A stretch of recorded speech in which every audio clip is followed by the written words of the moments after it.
신명기 6장 11절에서 14절 말씀입니다. 구약성경 271쪽에 있습니다. 다 찾으셨으면 제가 봉독하도록 하겠습니다.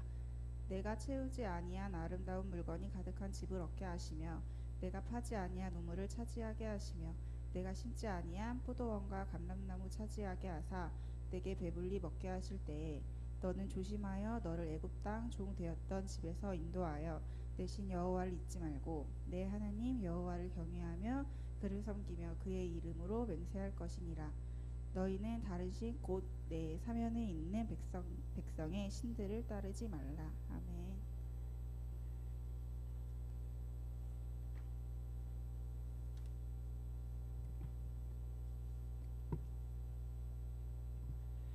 지금 우리 함께 기도하도록 하겠습니다. 할렐루야. 사랑이 많으신 하나님, 이 시간도 저희들을 이렇게 예배의 전으로 불러주시고 또 저희들 마음 가운데 하나님의 말씀을 사모하고 하나님만을 그리는 시간을 주심을 감사합니다. 하나님, 이 시간 드려지는 예배 가운데 함께하여 주시고 이 예배를 통하여서 저희 마음 가운데 부서진 부분들이 회복될 수 있는 시간들이 될 수 있도록 함께하여 주시옵소서. 또한 하나님, 이렇게 드려진 예물이 있습니다. 하나님, 저희들의 마음을 담아서 하나님 드립니다. 이렇게 드려진 예물이 하나님께서 원하고 바라시는 곳에서 그 향기를 드러낼 수 있도록 이 예물 가운데 하나님 축복 허락하여 주시옵소서. 감사드리며 예수 그리스도의 이름으로 기도합니다.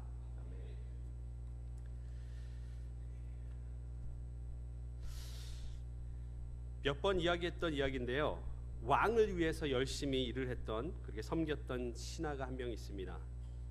그 신하가 이제 죽게 되었을 때 왕이 그 신하를 찾아왔습니다. 그리고 그 신하에게 이렇게 묻습니다. 그동안 열심히 일하지 않았는가?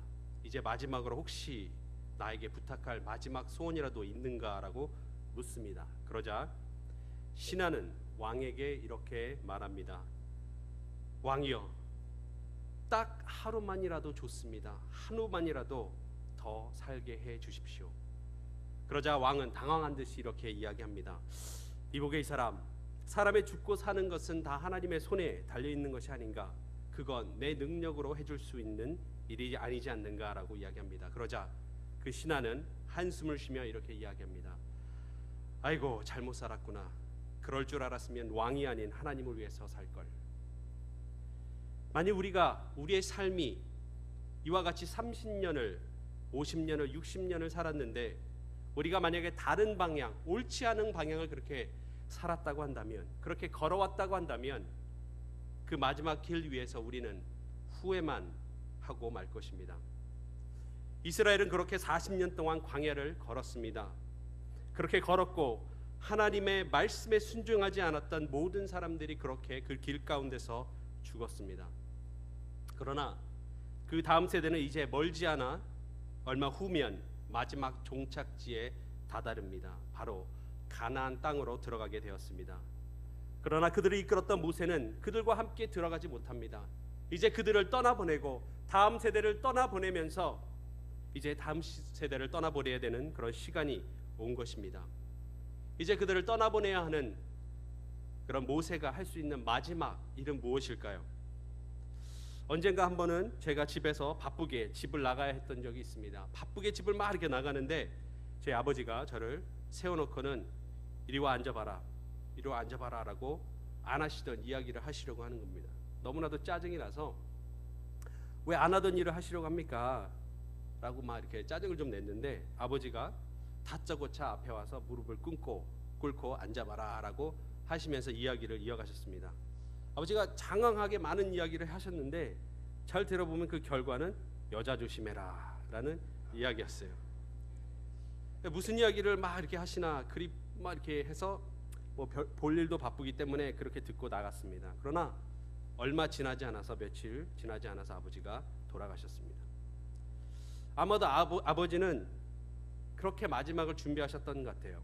평생을 목회를 하시면서 아들이 만나게 될 여러 가지 어려움들이 있겠지만 그 가운데서 가장 큰 어려움이 아마 여자를 조심하는 게 가장 큰 마음에 걸리지 않았던가 그렇게 생각을 해봅니다. 오늘 또한 모세도 그렇게 이야기를 하고 있습니다. 신명기라는 말은 바로 두 번째 율법이라는 뜻입니다. 뭡니까?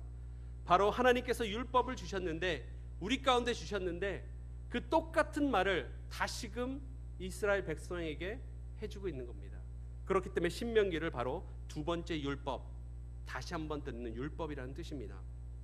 다시금 이제 떠나보내야 되는, 마지막으로 이 다음 세대를 그 가나안 땅으로 떠나보내야 되는 아비의 마음으로, 사랑하는 사람들을 사랑하는 마음과 아버지의 눈물로써 그들을 향하여 들려주는 두 번째 이야기인 것입니다. 왜? 부모와 같은 실수를 반복하지 말고 하나님의 법을 잊지 말고 하나님의 말씀 가운데 건강하게 살아야 한다는 것입니다.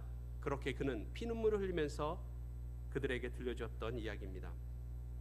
혹시 군대를 갔다 오신 분들은 잘 알겠지만 군대에서 엄연코 가장 힘든 것이 무엇입니까? 바로 행군이겠죠.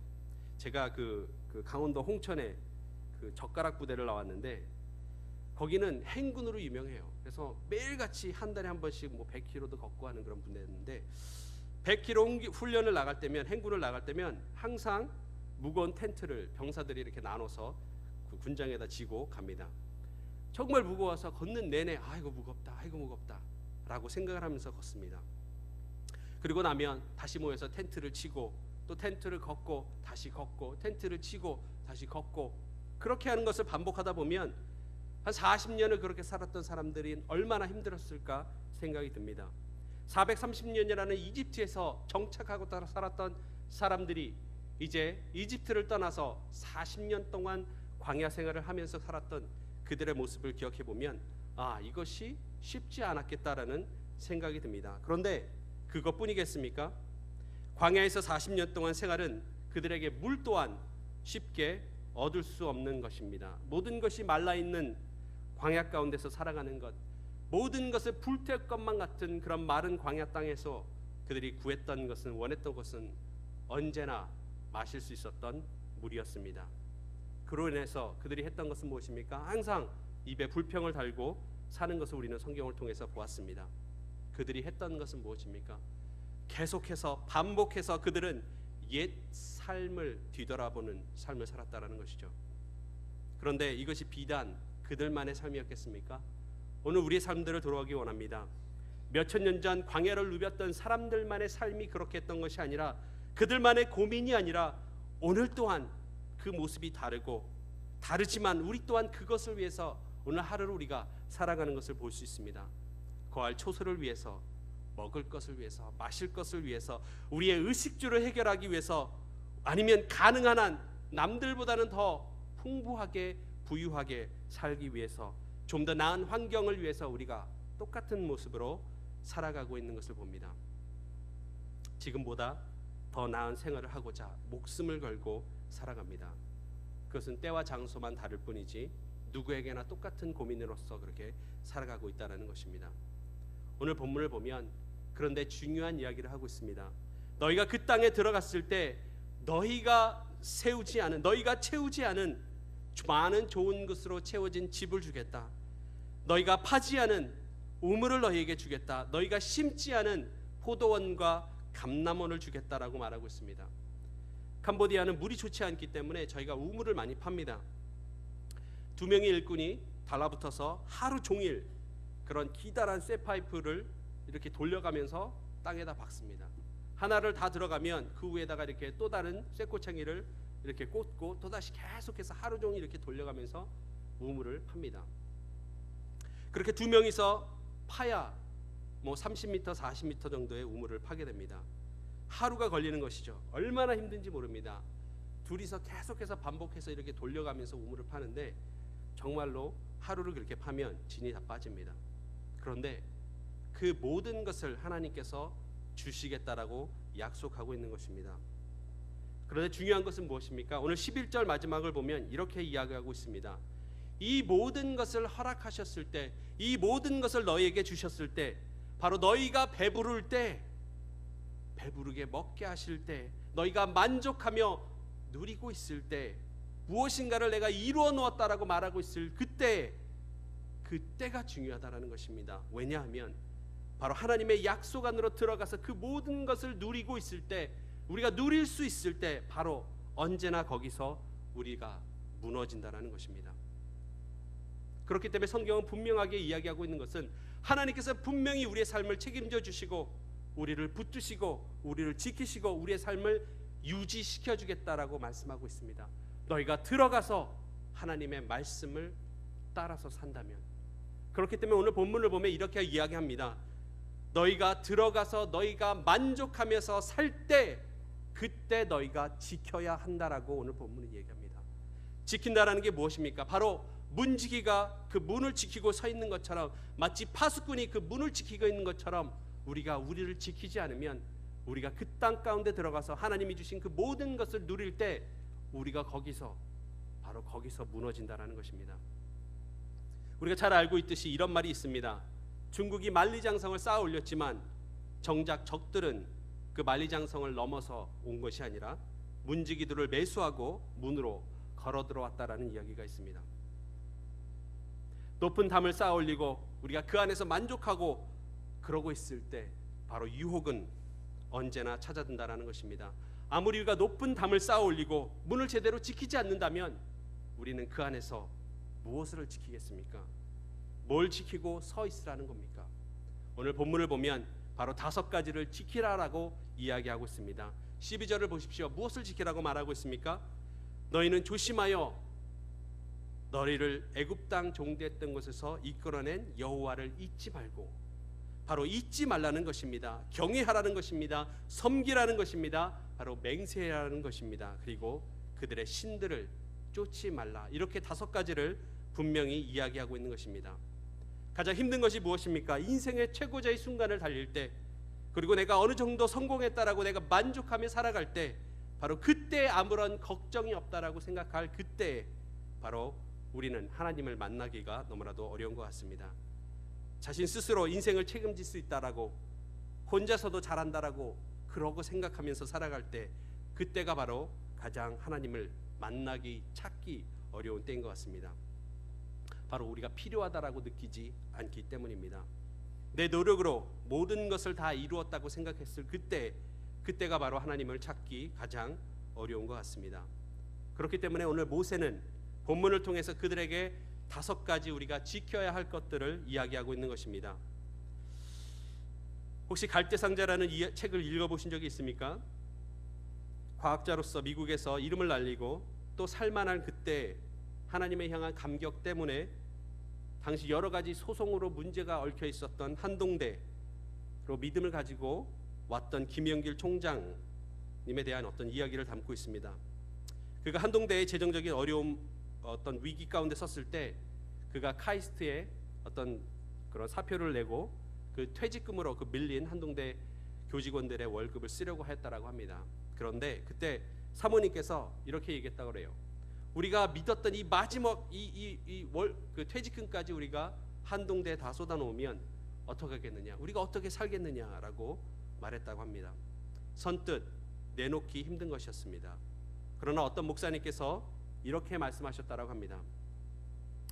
내 것이 아니라고 생각하면 쉽습니다.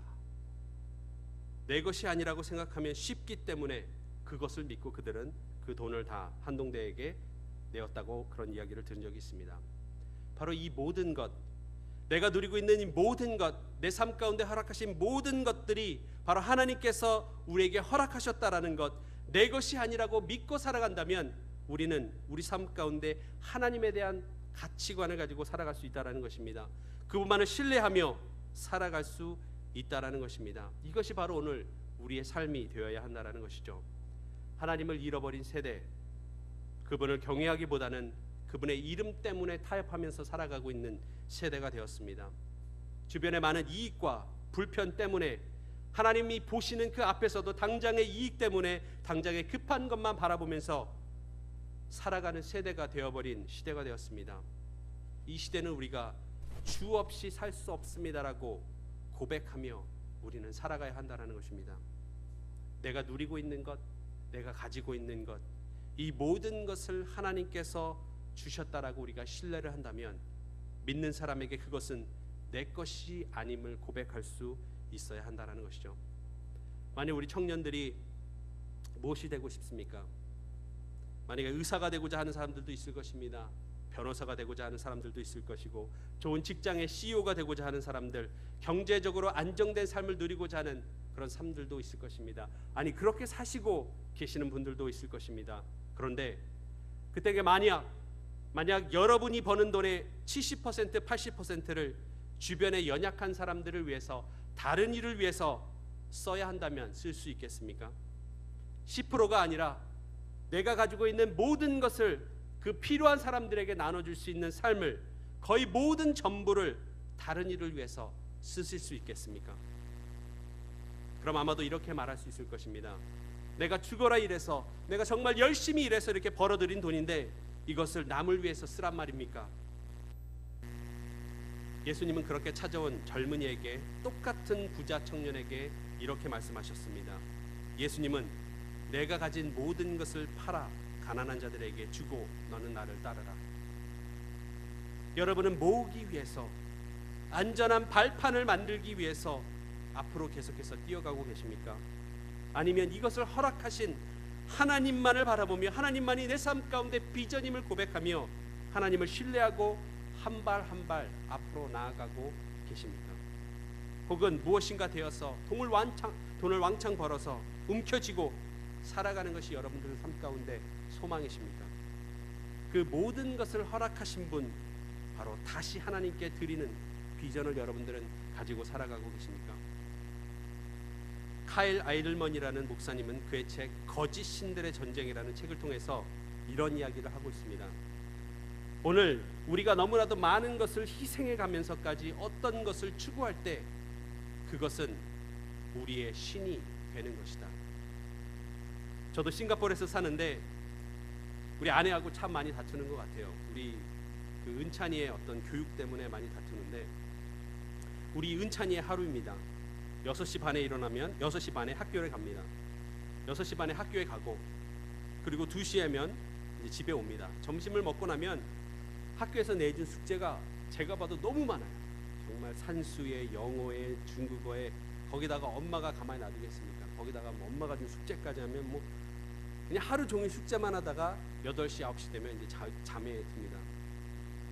초등학교 2학년인데 그렇게 살아가고 있는 것을 보면서 참 그렇다. 우리 은찬이가 그 숙제 때문에 매일같이 하기 싫다라고 우는 거 보면 그래 공부하지 마라 그냥 뭐 그거 아니어도 할 거 많으니까 하지 말라고 계속 제가 위로를 하는데도 그렇게 엄청나게 살아가는 것 같아요. 왜 그렇습니까?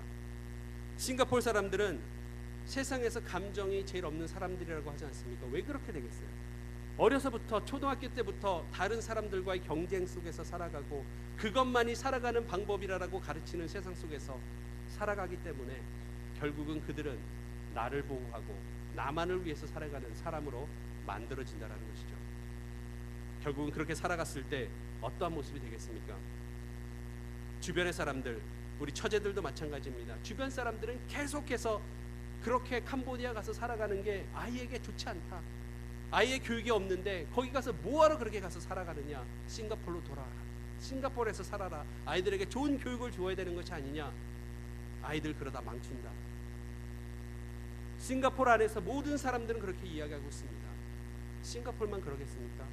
오늘 똑같은 모습으로 우리의 삶도 그렇다라는 것입니다. 세상 사람들이 바라보는 모습으로 우리의 모습을 바라보면서 아 우리가 비참하구나. 우리도 저렇게 살아야겠지 않습니까? 우리도 저렇게 열심히 살아야 되지 않겠는가? 우리도 저런 가치관과 판단을 가지고 이 세상을 살아가자. 그것만이 우리가 살아갈 길이다라고 말하면서 살아갈 때가 많다는 것이죠. 오늘 본문 14절을 보십시오. 뭐라 말하고 있습니까? 이렇게 이야기하고 있습니다. 너희는 다른 신들 곧 내 사면에 있는 백성의 신들을 쫓지 말라. 무슨 말입니까? 나를 둘러싼 사람들이 섬기는 그 신들을 따라 걷지 말라라는 말입니다. 내 주변에 나를 둘러싸고 있는 많은 사람들이, 나를 애워싸고 있는 많은 사람들이 그들이 믿는 신을 섬기지 말라라는 것입니다. 그들이 믿는 신들을 따라 살지 말라라는 것입니다. 그들의 신이 무엇입니까? 그들이 믿고 있는 것이 무엇입니까? 그들이 매달려서 매일같이 분투하며 살아가고 있는 이것만을 얻기 위해서 열정을 가지고 열망하면서 살아가는 그들의 신들이 무엇입니까? 세상의 성공과 내가 일한 만큼 열심히 일해서 살아가는 사회, 어떻게 보면 맞는 말 같죠.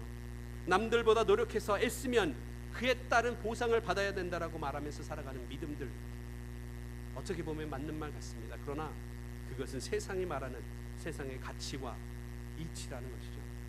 그런데 그런 사람들, 나를 둘러싸고 에워싸는 그런 사람들이 바라보는 시각으로 나 자신을 바라보면 우리 또한 똑같은 모습으로 살지 못할 때 우리는 너무나도 스스로 자괴감에 빠져서 살아갈 때가 많다는 것입니다.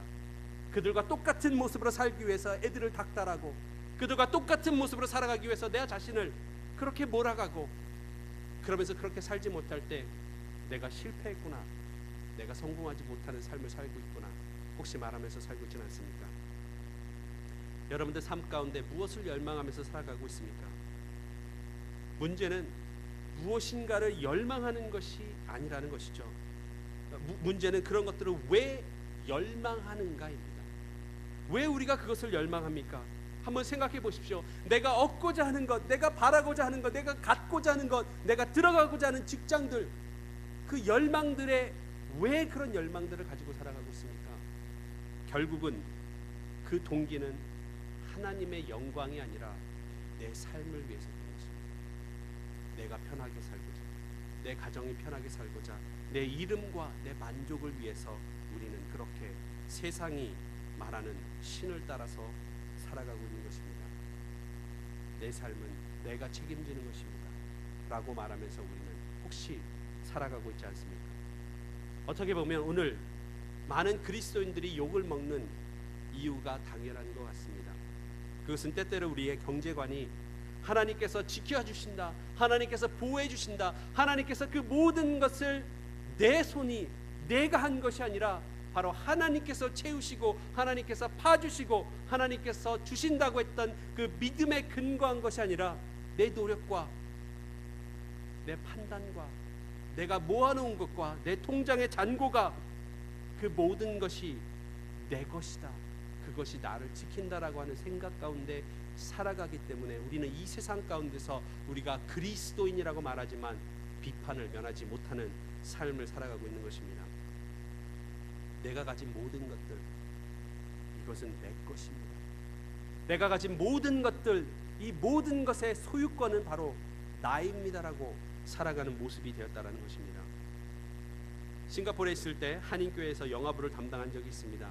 우리가 영화부를 하면서 제일 많이 부르는 노래가 바람 불어도 괜찮아요 라는 노래입니다. 바람 불어도 괜찮아요 이런 노래인데, 그 노래를 보면 이런 내용이 나옵니다. 바람을 만드신 하나님, 파도를 만드신 하나님, 주님 내 안에 계시니까 난 괜찮아요 라는 찬양입니다. 캄보디아에 있을 때 여행을 많이 다닙니다. 섬으로도 전도를 나가고 하다 보면 배를 타고 가는데, 배를 타고 갈 때 바람이 이제 폭풍이 갑자기 중간에 일어서 배가 2m씩 올라갔다 떨어지고 이럴 때가 있습니다. 배는 계속해서 앞에가 들렸다 떨어지고 앞에가 들렸다 떨어지면서 한쪽으로 기울어서 배가 갑니다. 그 안에서 잠을 잘 수가 있겠습니까? 배는 계속해서 내리치면서 파도를 겪으면서 나아가는데 그 안에서 여러분들 잘 수가 있겠습니까? 저는 이제 죽나보다, 이제 죽나보다 그러면서 정말로 이렇게 기도 아닌 기도를 하면서 앉아 있는데 옆에서 제 친구는 코를 골면서 자고 있습니다. 그래서 신기해서 물었습니다. 야, 지금 잘 수가 있겠냐? 이런 환경에서 어떻게 잘 수가 있어? 라고 말하니까 그 친구가 이렇게 얘기합니다. 나 수영 못하니까 네가 알아서 해, 네가 도와주든지 해 라고 하면서 마음 편하게 자는 거예요. 보이는 길, 안전한 길을 따라갈 때는 사실 아무런 겁 없이 맘 놓고 따라갈 수 있습니다. 그런데 보이지 않는 길, 두려운 길을 갈 때는 우리가 두려운 마음과 주저함이 많다라는 것입니다. 그것은 주님의 목적을 우리가 아직까지 잘 모르기 때문에 그 길 가운데서 우리는 두려움 가운데 살아갈 때가 많다라는 것이죠. 그런데 하나님께서 하나님 당신의 뜻을, 목적을 위하여 부르신 사람들에게는 반드시 그 세상 것들과 분리되는 훈련을 시킨다라는 것입니다. 세상에 대해서 죽고 그리스도 안에서 살아가는 그런 훈련들을 우리에게 시켜주신다는 것입니다. 나를 둘러싼 세상 속에서 우리는 그 세상만을 바라보고 사는데 너무나도 익숙해 있다는 것이죠. 세상의 관점이 내 생각과 내 판단을 흔들어 놓습니다. 이 파도가 나를 이제 죽이려 하는구나, 나를 둘러싼 이 모든 것이 나를 무너뜨리고 있구나. 그러면서 우리는 타협하면서 살아갈 때가 많다는 것이죠. 그러나 하나님의 사람들은 그 파도를 바라보는 것이 아니라 그 파도를 만드신 하나님을 우리가 바라본다라는 것이죠. 바로 여호와만을 기억하면서 우리가 살아가는 것입니다. 삶이 안주하고 싶고 또 어려움 없이 지낸다라고 생각하는 이때, 바로 그때에 우리는 생각해야 됩니다. 이럴 때일수록 창조주를 기억하고 나를 불러내신 하나님만을 기억하면서 살아가시기 바랍니다. 여러 가지 어려움 속에 있습니까? 내 삶 가운데 어려움이 있고 아무런 희망과 소망이 보이지 않는다라고 그렇게 생각하고 있습니까? 바로 여호와만을 바라보면서 살아가십시오. 하나님이 우리에게 바라시는 것이 무엇이겠습니까? 우리를 인도하여 내신, 우리를 보호하신 하나님께서 원하시는 것이 무엇이겠습니까? 바로 그분을 예배하며 그분을 위해서 우리의 모든 시간들을 온전하게 쓰며 나를 향한 그분의 약속에 꽁꽁 묶어서 다른 신이 아닌 오로지 그분만을 믿고 살아가는 비전의 사람들이 되어야 되는 것입니다. 오늘 그렇게 사시는 우리 성도 여러분들이 되시기를 주님의 이름으로 축복합니다.